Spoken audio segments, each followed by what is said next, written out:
Hello, today I'm painting cliffs on the North Cornish coast. I haven't got a sketch, but I've got a small oil instead.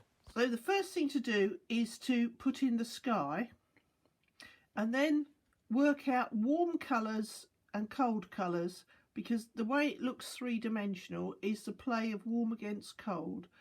I'm just mixing up a warm blue to do the sky, and I will put a list of all the colours used in the description. I've got a nice number 8 brush here. Just put it in gently, and because this started off as a square picture, it might grow. So I'll put in a loose edge sky. So that's just very light to act as a foil for the rocks. Now, so I don't get lost, the next thing I'm going to do is to put in the grassy tops of the rocks. Mixed up sap green and lemon yellow together, and I've got yellow ochre. And I'm just going to gently pop some colours in so that it's easier to find the nooks and crannies of the cliffs. When you've got lots of interesting shapes, you need something to punctuate your viewing. So if you stick in any dominant features first, it's easier to look and see where to go next. These rocks are lower, so there's nothing growing on them. And I'll just wait for the sky to dry before I put in the fields at the very back. But what I can do is put in one more green top. And again, a loose edge, because I'm not sure how far I'm going to take it. A bit further. So I can, if I want to, go round and find some more. I'm just using yellow ochre for the fields in the background, very weakly. And it looks like there's almost a crack in the cliffs here, big crevasse. So I'll just go round that and leave that till it's all dry to put the brown in. And the fields seem to join at the top, but not by much. When you start, it's easier to go in gently, and then you can always add something afterwards. So just going very, very gently here with the fields. I've got a ragged edge where it meets the cliff top.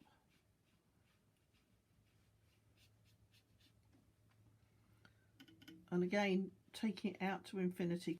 But this is a focal point down here. So the next step is to make up a very, very dark, almost the darkest colour I can get out of my palette. I'm going to mix up Paynes grey, indigo, chrome yellow and a bright red to make a warm but dark colour for the cliffs. And then homemade grey, which I'll put the recipe in the description, just for the lighter areas for now. And then I can use some of the yellows and oranges for highlights and make this even stronger for some of the shadows. Now I'm going to start by rubbing my pencil lines back a little bit, which I put in so that you could see what I was doing. And this is a good rock to start with in the middle. It's got a very, very dark triangle at the front. So I'm going to pop that in, which sets the shape of the rock.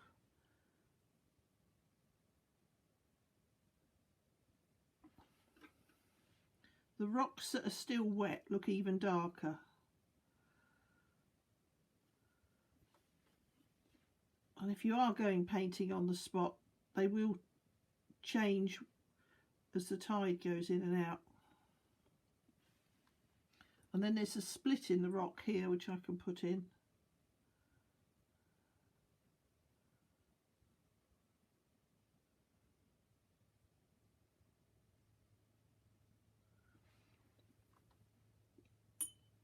Now to make those look dark, I'm going to add some raw sienna and a little bit burnt sienna together,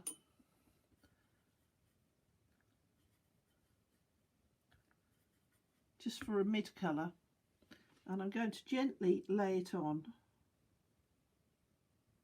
So you're playing warm colours against cold colours to get the picture. And then on the edge it's quite different, seems to have had a bit of a pasting from the water here, very jagged. And then some homemade grey just around the edges. And because the homemade grey's got yellow in it, it will send some of the colours back again.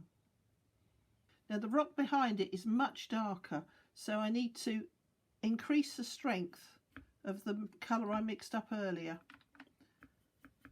But it needs something to take the edge off, so I'm just going to add the red this time, which will bring the other rock forward. So I'll gently go round the area of the grass. And there's some light areas, but I'm going to put the dark areas in for now because they're very powerful.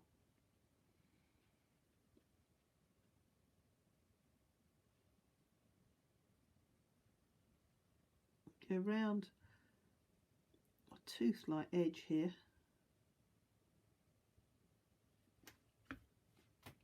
Then up to the grass.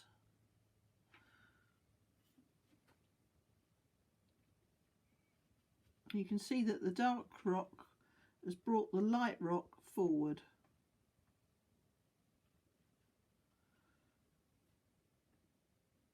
Now it's not completely dark, so I'm going to add some homemade grey to some of these other areas that have dried off a bit. They're obviously out of the wind and they've dried off a little bit. They're not being splashed quite so much. And again, a lost edge in this case because I'm not doing around the edge of the picture. So we've got two cliff tops there. Let's put a bit more dark in. And I can come back to this one and warm it up a little bit. Now coming to the middle here, it's nearer to us, so it's actually more brown. So I'm going to add raw umber to the dark and put in the rock that's right at the bottom very carefully because the lovely blue sea's got to go round it.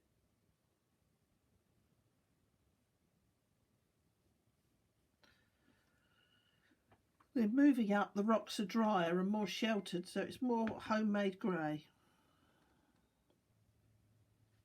I can put the darks on top of that. And I'm just going to add a little bit more earth colour to it.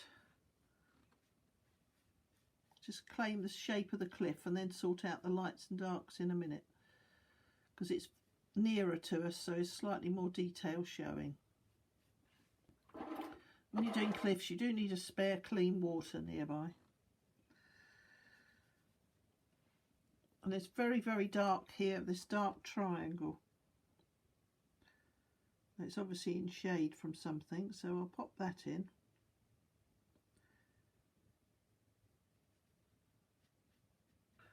The easiest way to reserve the white water around the rocks is to put some latex on. If I try and paint up to the edge, it won't be so bold and strong, so it's better to use latex. I'm using this one, but there's lots of makes available. I'm using a synthetic brush to put it on. It's got a slight colour, but the most important thing is to go and wash your brush immediately. Just go around everywhere that you want to, and I want to take some just slightly licking it up onto the rock.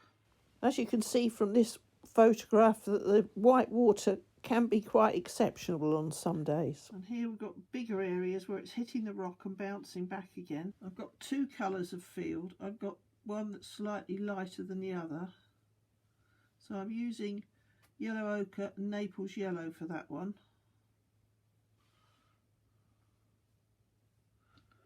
Then going in with more yellow ochre and a tiny bit of sap green just to change the toning.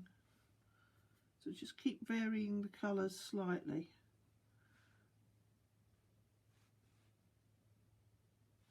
And then there's a dark crevasse to put in here.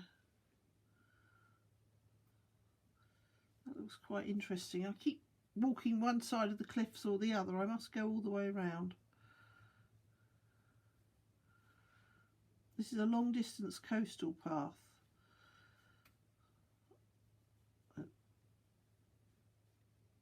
Sometimes people spend weeks walking it, but I I tend to walk from the nearest car park because I've got painting things to carry. You can park at Porthcothan or park at Treyarnon and walk either way to get here. I'm now going to add some nooks and crannies to the back just to work out the shape and form and the distance. Just having a look, there's all sorts of nooks and crannies. Now whilst that's still wet, I'm going to go in with the homemade grey, just butt up to it, and I can add more shape and form as I go along, but I've claimed the space. I'm not quite sure what happens here, so I'm going to turn it over and have a look. Oh, it stops there. It's just sort of a indentation, so I'll make a round edge. You have to decide on the level of detail that you want. So I'll put a little bit more of a field in here now, I know. So now I can put some more dark areas in as I find them. I've got one here.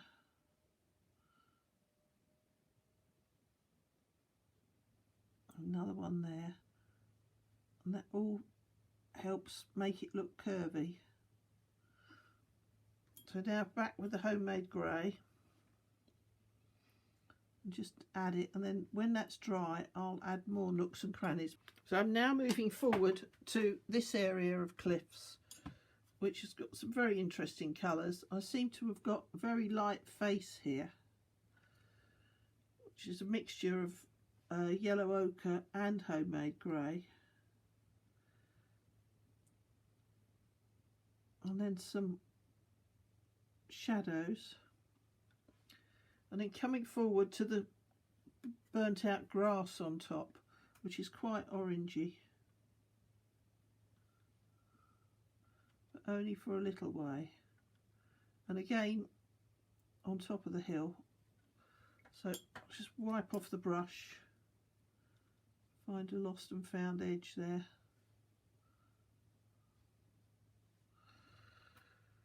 As it gets nearer, the colours become more dominant, so I can add a little bit more dark to this black triangle here.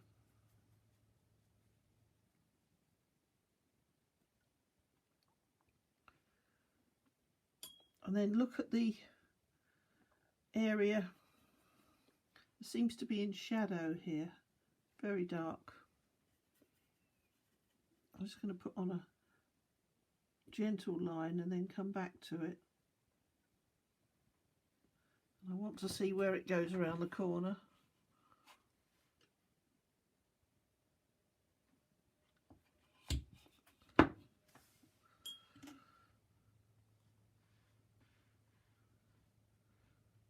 And it gets lighter as it gets lower, because that must be a shadow there, must be undercut by the weather. I'm just making a lost edge because I'd say I'm not sure how far I'm going to go with it. I'll then bring it down more brown as it comes down. And the rock has sort of gone off in slices, so I'll put the shape and form of that in.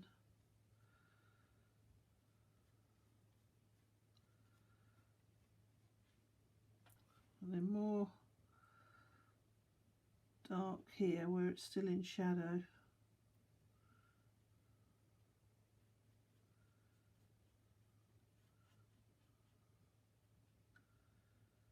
I really got to let that dry before I put any more detail on, although down at the waterline it might be a growth of lichen or something, but it looks quite a different colour. So I'm mixing up several different earth colours to try and get that.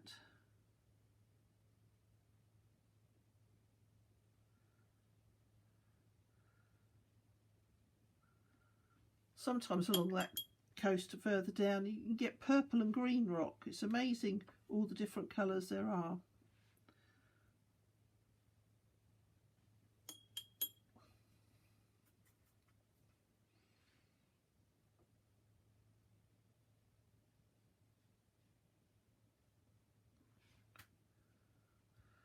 So I can move on to this one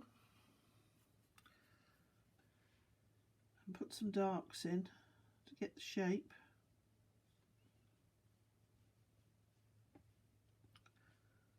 And some even darker ones around the back.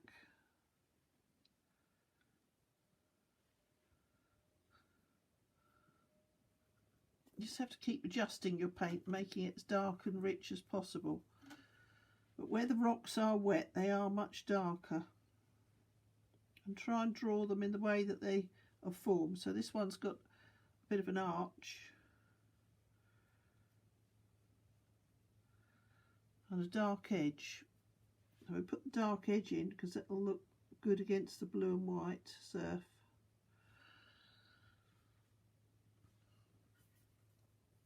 And then it looks as though the power of the water has just shaped the top.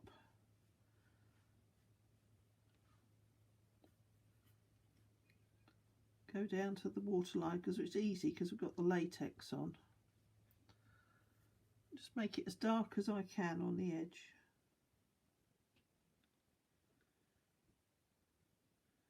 And what I'm going to do next is put some of this earth colour on the front. I need quite a wet brush to do. Just want to drop it in to give highlights. You can always go back and give it a second coat. That's claimed space now.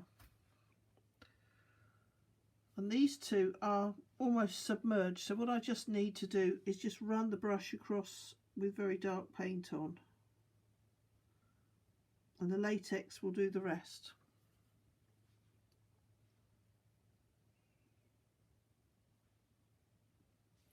Another one there. So I can go back to this one now that I was letting dry.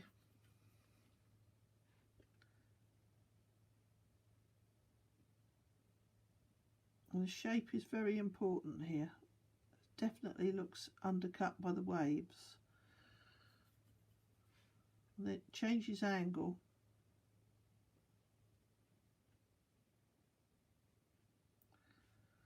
Make it a little bit darker, more Paynes grey. Just come round with the undercut.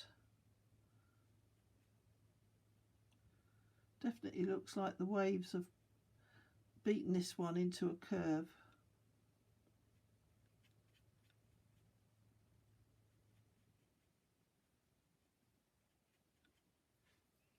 And then back to the top.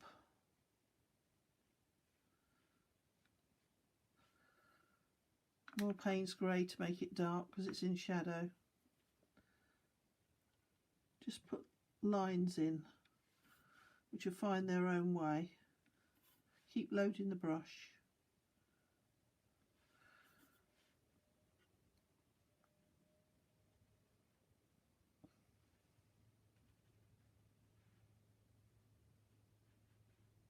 And we can put some more on this first bit that I did. Make it a bit darker. And then there's a lighter edge. So dab the brush off and take some of the nice earth colours and just drop it in.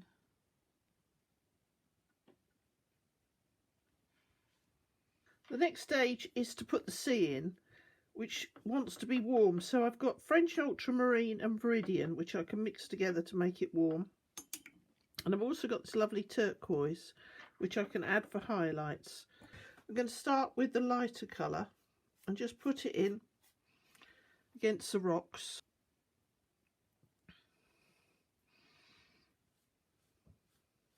I've got the latex there, so I'm covered. I will have to swap to a smaller brush. Just keep going sideways because the water is coming in from a bigger space, so it's leaving all sorts of currents.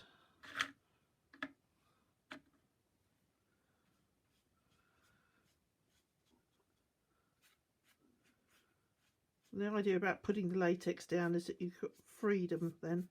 So now it's a bit deeper further out, so I'll change to the French ultramarine and the Viridian mix.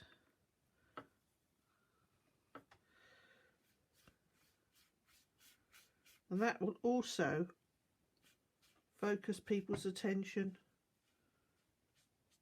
on the turquoise. Obviously we left a gap here because we weren't sure how far we were going from the square picture. So what I'll do is just look at the other side. It's quite light there. So I put a little bit more turquoise in, and then I'll find a lost edge.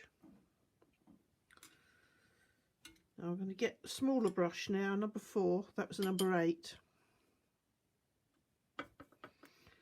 And just gently add a few highlights. The white water is by the rocks, so I don't necessarily want lots of white water further out. So I just add a few more concentrated brush strokes.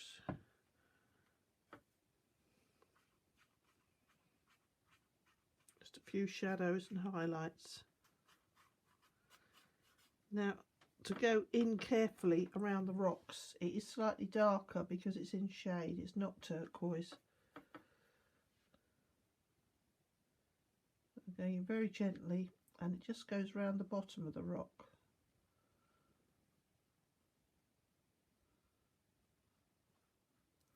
If I go over the rock, just take it off with my finger. And then there's some very dark water over here, which I'll just put in. It's just a change of current, I think. Just adds focus to it. And then lots of green. So I'll just put Viridian on the brush. Just take it for a walk. So it's quite light towards the middle. So try and take as much out of the white further offshore, because I want the viewer's eye to be taken inshore. If I put too much latex on, I can add a little bit more paint. So I think that's okay. Lots of different colours there. I'm starting with the gap between these rocks because it's a good visual factor, and I can just work out that it's not so dark. It's sort of more of a mid-grey and brown, because there's obviously some sunlight going through there where there isn't sunlight here. So just going to mix up a mid colour and then add a little blue just to knock it back a little bit, and go in round the rock here.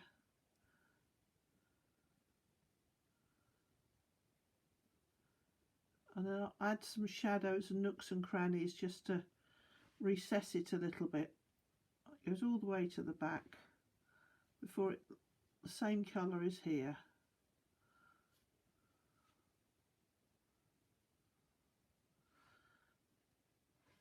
And then there's a very, very dark area which I can just add.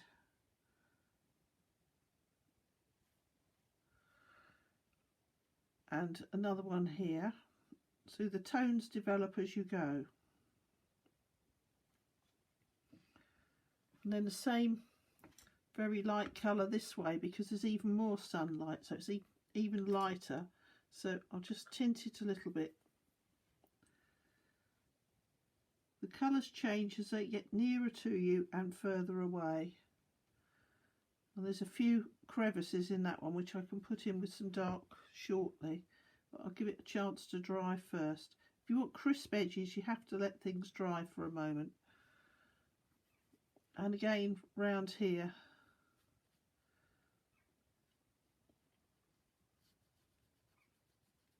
And I'm going round, so I'm just going to see what's there. Oh, it's just grass, the other side. So that is darker down the bottom, but it doesn't have to be a firm edge, so I can put it in while it's still wet.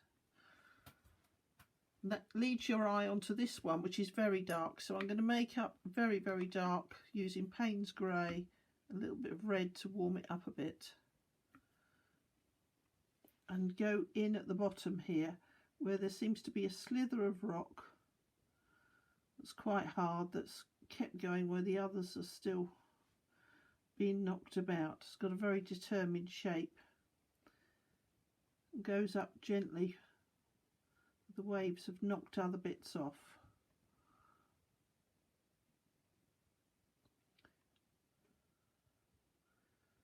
Keep going and then it's darker as it meets the cliff. So I'll load the brush and I'll just do lots of dabs. And there's a big cutout here. And then the grass comes further down and a dark edge which helps show the next cliff up quite nicely.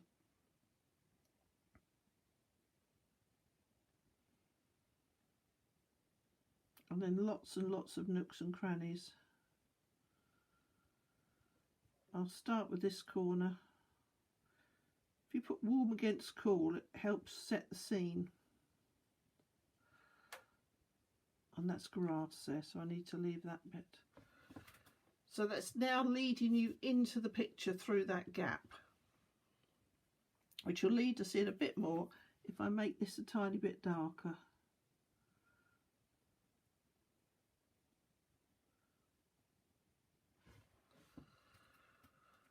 So this rock now needs attention. Everything is relevant. Because I've made the others darker, this needs to be darker, so that it is more in shadow. Same colour, I've just loaded the brush a bit more.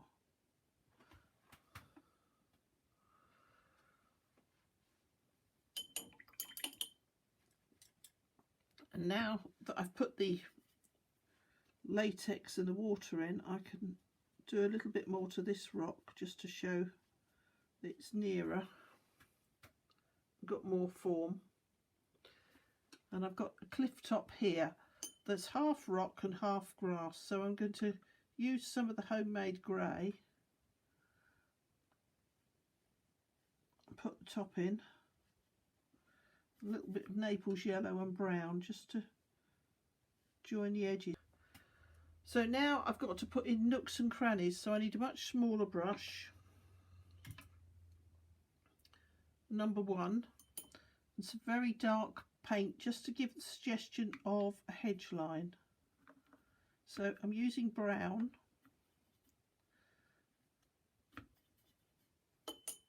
mixing up all my colours to get a sort of distant grey brown. I'm just going to bring this a bit closer so that I can see exactly where the hedge lines go. So I've got one going round here and a darker one on the horizon.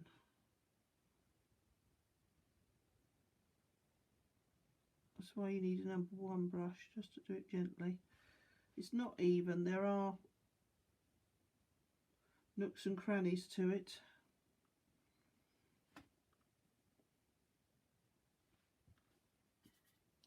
And if you make some bits light and some bits dark, it just looks more natural. And then the chasm here, with a smaller brush, I can just do a little bit more to.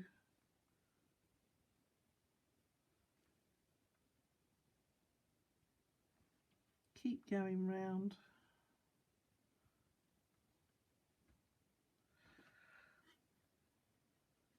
And then the field here at the front, now that we've got the sea in, I can make the tone more definite.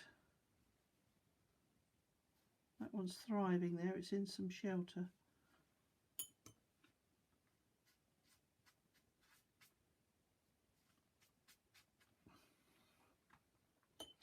And a bigger brush, and the same for the central rock. So now I've got all the tones in, I can work on them a little bit. Just add a little bit of Naples yellow, because it's not a lawn.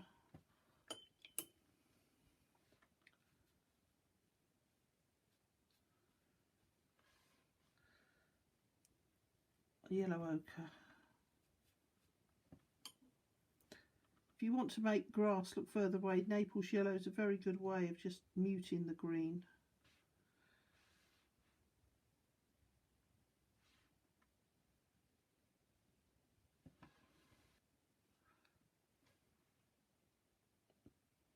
And then some Naples yellow just for the field in the background, because it's a different colour, different further away.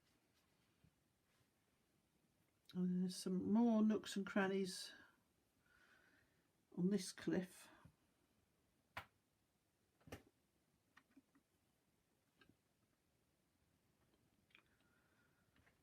I can make this chasm a bit darker.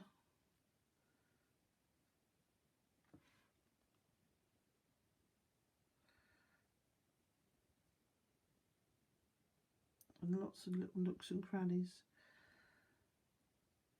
And then at the back I could just add a little bit of variety just to show the different faces of the rock.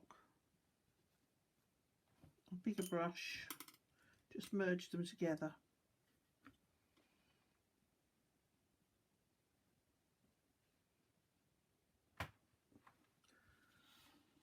Now for the sea, I need to just add a little bit more detail. So I've still got the colours, I haven't cleaned the palette, and they are going out. The water is being pushed away from the rock and back into the sea with a rebound. So I'm doing the strokes from left to right. I've removed the latex so I can now go closer to the rock and add in more detail. And then it's being swept away again here. So put some more brush strokes in. And the same with this one. Not quite sure what that one's doing. We just soften it a bit.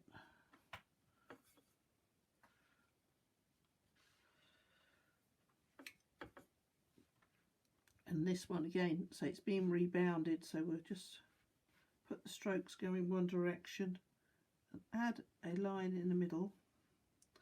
Take this closer to the rock here.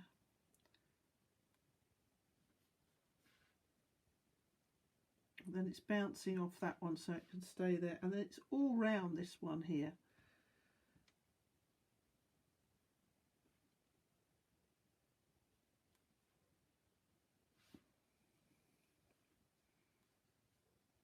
Being rebounded everywhere. Now I've stopped short here because it was a square picture, so I've now turned the box over and I'm going to add the end of the rock. I've now added more detail to the edges because it was a square picture and this is a rectangular piece of paper. I hope you've enjoyed watching this video, and it will encourage you to go out onto the cliffs yourself and look for interesting places to sketch.